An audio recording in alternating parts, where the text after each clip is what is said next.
Alright guys, I'm back with my review of WWE 2K26. And let me tell you right now, this was just a complete disappointment in all facets. When we're talking about gameplay, it's basically the same exact game as last year. There are no significant improvements this year at all.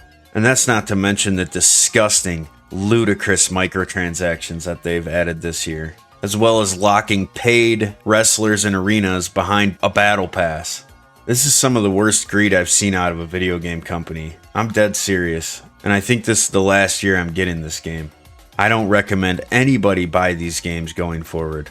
If this is the future of the wrestling games, then we are out right here. Everybody's out, because these guys are charging $150 for the Monday Night War Edition. $150 for the same game as last year, on top of a battle pass that you have to grind and unlock the players in arenas that you already paid for anyways. 2K Games has to take the cake as the most greedy gaming company out there at this point, right? They had to have knocked EA off the throne at this point. Between NBA 2K, the WWE 2K game, and the shark cards in GTA, these guys gotta be the most disgusting greedy company out there, and we can't support these guys anymore. It has to end here. But anyways, let's talk a little bit about the game. WWE 2K26 is the newest iteration of the WWE 2K series, developed by Visual Concepts and published by 2K Games. And Visual Concepts is the same developer behind most of 2K's sports titles for the last 20 years, including the NBA 2K, NHL 2K, and NFL 2K series. And it seems likely that WWE 2K26 uses the proprietary game engine originally developed by Yuke's for the series, based on their Touken Retsuden engine, with Visual Concepts leading development since 2019. I said this last year as well, but whatever this game engine is, it feels the same as the last 5 or 6 years. I think they've exhausted this engine to its limits, and they need to create or switch to a new one. And many of the familiar game modes that you've come to know and love have made a return in this one.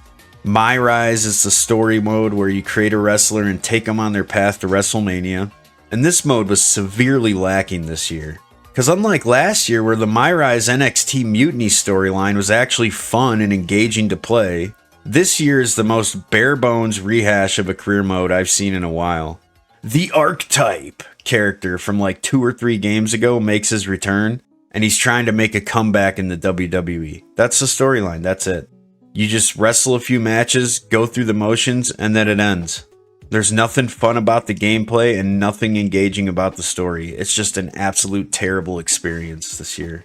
And then Showcase mode returns to showcase CM Punk's career highlights. And if you didn't know CM Punk's backstory, then this is a pretty interesting history lesson on how he became who he is.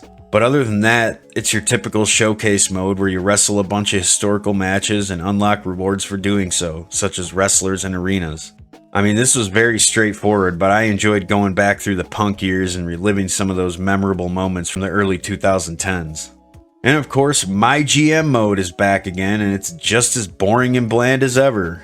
This mode needs a complete overhaul at this point to be worth playing, is you still have to simulate through certain matches depending on the stipulations, and same for promos. There's just no excuses for that in a GM mode. And you know what, there's just no reason to play this game mode whatsoever. It's the exact same as last year. And then once again we have My Faction mode, even though it has no business being in this game like I said last year. Because My Faction mode is a card collecting game mode akin to Madden Ultimate Team or NBA 2K My Team, where you open packs of cards to try and build a team of wrestlers. And they do give you ways to unlock cards and packs, but it's obvious that they want you to spend money to buy packs to open. And this game mode just makes absolutely zero sense to me in this game, as there isn't really even a reason for collecting the cards and playing, other than to try to beat out the other whales' win-loss records. By the way, you won't. But other than that, there's just no point to it. I have all the wrestlers I want to wrestle with already in the game. Why the hell would I spend money on packs to get wrestlers I already have, just so I can wrestle some other guy's pay-to-win faction for no reason? No thanks. And it's a damn shame too, because you know there were a lot of resources put into this game mode that could definitely have been used elsewhere, like on Universe mode, which is the biggest selling point of the wrestling games. And with that being said, we'll move on to Universe mode. Nothing significant was added here.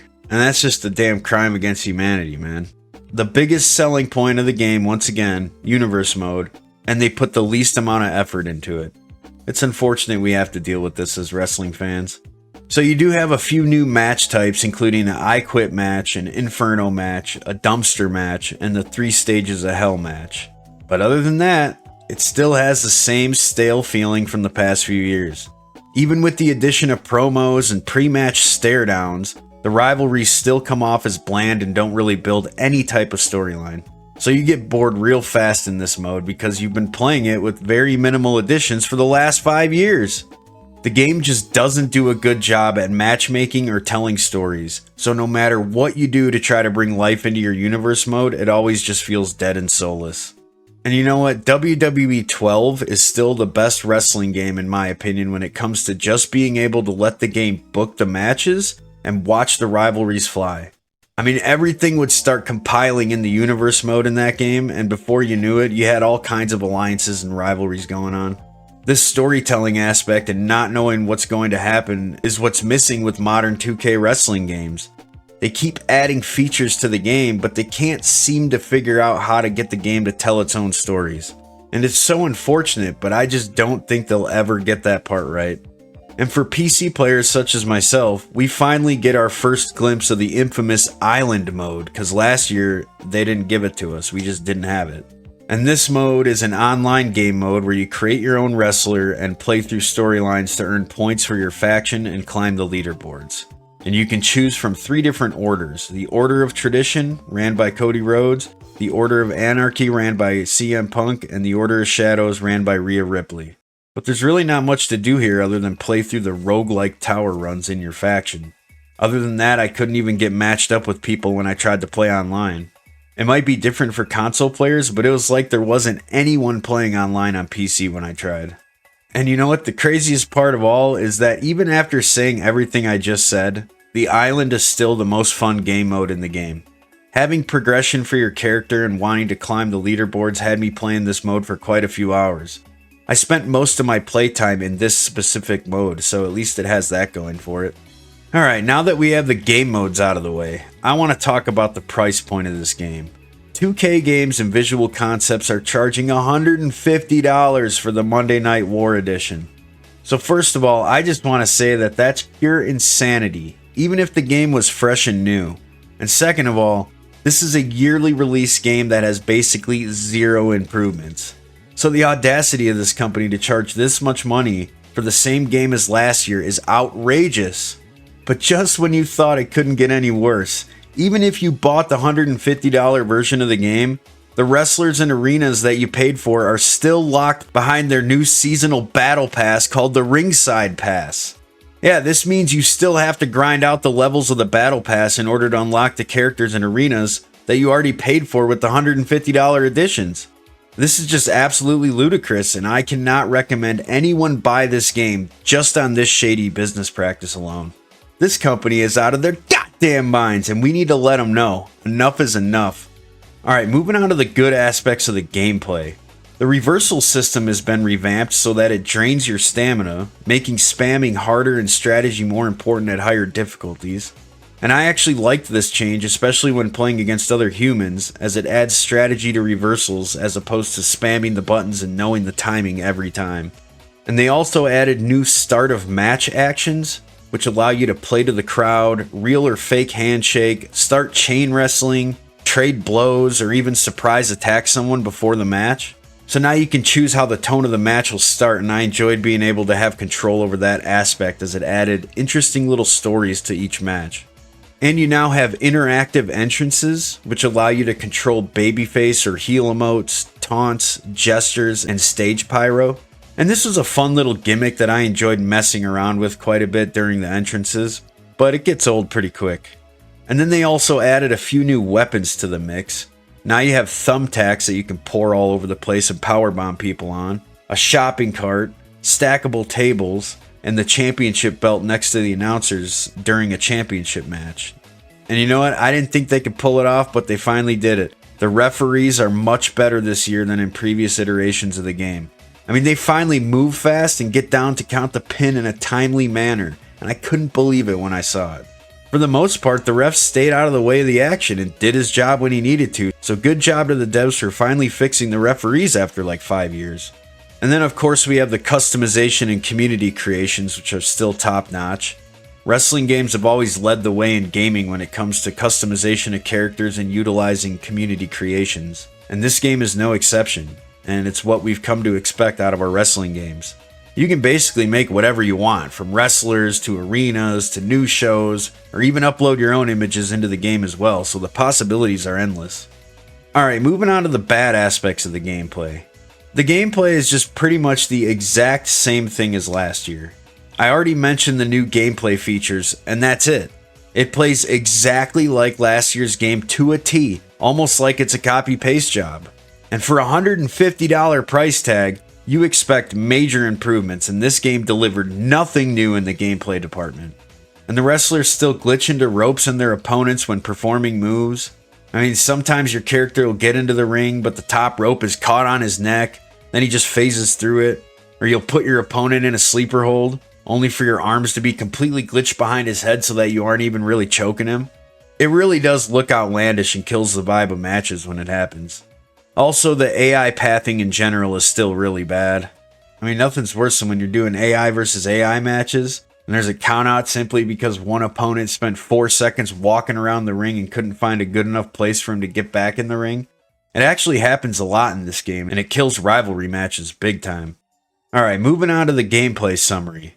I would say the overall gameplay is pretty much the same as last year. While there are a few additions to the gameplay, like more chain wrestling and pre-match choices, there's not enough there to warrant anything new. The gameplay is still pretty much the exact same it's been for the last few years. This, and the fact that they have the audacity to charge $150 for the same game as last year, is unforgivable, and we should be staying far away from any WWE 2K games going forward. Between 2K games wanting the game full of microtransactions, and them trying to deliver a next-gen wrestling experience on a 15-year-old engine, it's just not going to get there with this formula. Time to make big changes or get rid of the license. Alright, so moving on to the good aspects of the visuals. The blood and bruising still look phenomenal in this game. Last year they added body bruising and more ways to bleed to the game, and it looked great. But this year they found a way to make it even more fucking brutal, and I really appreciate that. I mean, you really see the toll you and your opponent paid in the match when all is said and done, and it adds to the drama of it all. And of course, the graphics still look great, with the level of detail being maybe 5% better than last year's, but not much. The level of detail in the textures is awesome though, as the mats on the outside of the ring have extra levels of detail in the texture design, which I loved. And the main menu glitch effect from last year is gone, thank God, and now we're back to a standard crisp looking menu. Because last year, the main menu had this seizure-inducing glitch effect that flashed constantly and drove me insane. And this year, they went with your standard menu look, and I was very happy to see the change. Alright, moving on to the bad aspects of the visuals. The hair physics are also still pretty bad. I said it last year, and I'll say it again. Some wrestlers' hair doesn't flop around naturally, and it just looks like a piece of paper blowing out your ace.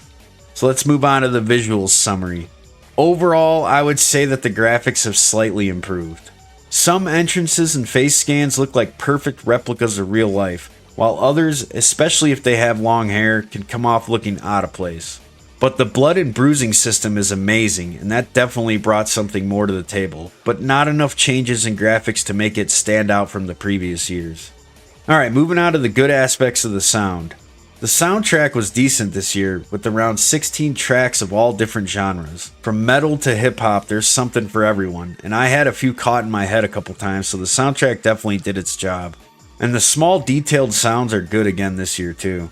You hear people wincing in pain better than ever before, and you'll hear people in the crowd talking trash or cheering more. This was always there, but it seems more refined and honed in this year.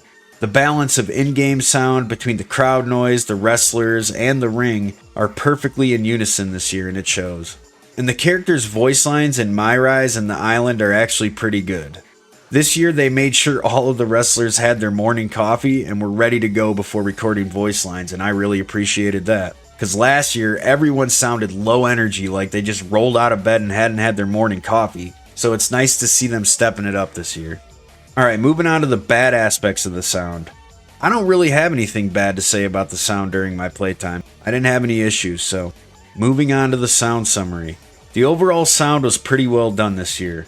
The songs were on point, the announcers got their lines right, the voice lines were high energy, and the soundtrack was decent. I can't really complain. Alright, moving on to my final thoughts. As much as I want this game to be better every year, it never quite gets there. The game still feels the same year after year with 2 or 3 new things added to it each year. Usually the additions just turn out to be gimmicks in the end, like promos or pre-match choices. Yeah, promos are cool, but they're the most soulless promos you're ever gonna see. And there's only like 5 different variations of promos, so you've seen them all in like 2 months of Universe Mode. And speaking of Universe Mode, it's still bland and boring even after all those additions. No matter what they add to this mode, the fact that they can't get matchmaking, rivalries, or storytelling right makes this mode pointless to play. I mean, your shows feel like one-off matches because of the way it's set up, so it almost feels like you're just playing a Play Now match. There's no random run-ins or just random anything. If you don't set a rivalry cutscene, nothing out of the ordinary will happen during the match.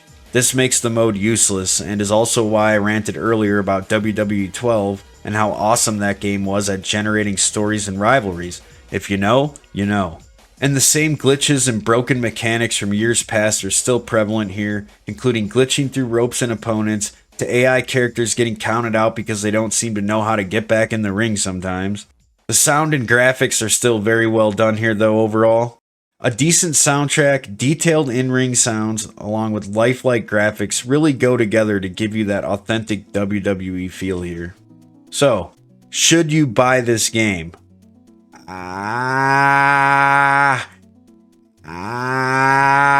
No! Hell no, don't buy this game.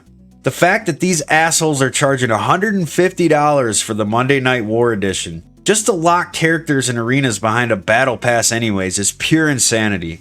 Going forward, do not buy any more WWE wrestling games made by 2K Games and Visual Concepts. It's clear that they have no intentions of making a good wrestling game, and have in fact just turned the WWE 2K series into NBA 2K My Career mode, where you have to spend money on everything just to play the damn game. It's disgusting, and I never thought I'd see this level of greed in a wrestling game. The additions that you get this year, going from WWE 2K25 to WWE 2K26, should be no more than a $20 roster gameplay update. This business practice needs to die immediately. Do not buy this game. So anyways guys, that's my review of WWE 2K26. It was terrible. It was a complete waste of money, and I'm ashamed for 2K Games and Visual Concepts. This is a disgusting business practice for a wrestling game. So let me know what you guys think down below. Do you agree with me? Do you disagree? Do you like the game? Do you not like the game? Let me know down below, and until next time, I'm getting the hell out of here. Peace!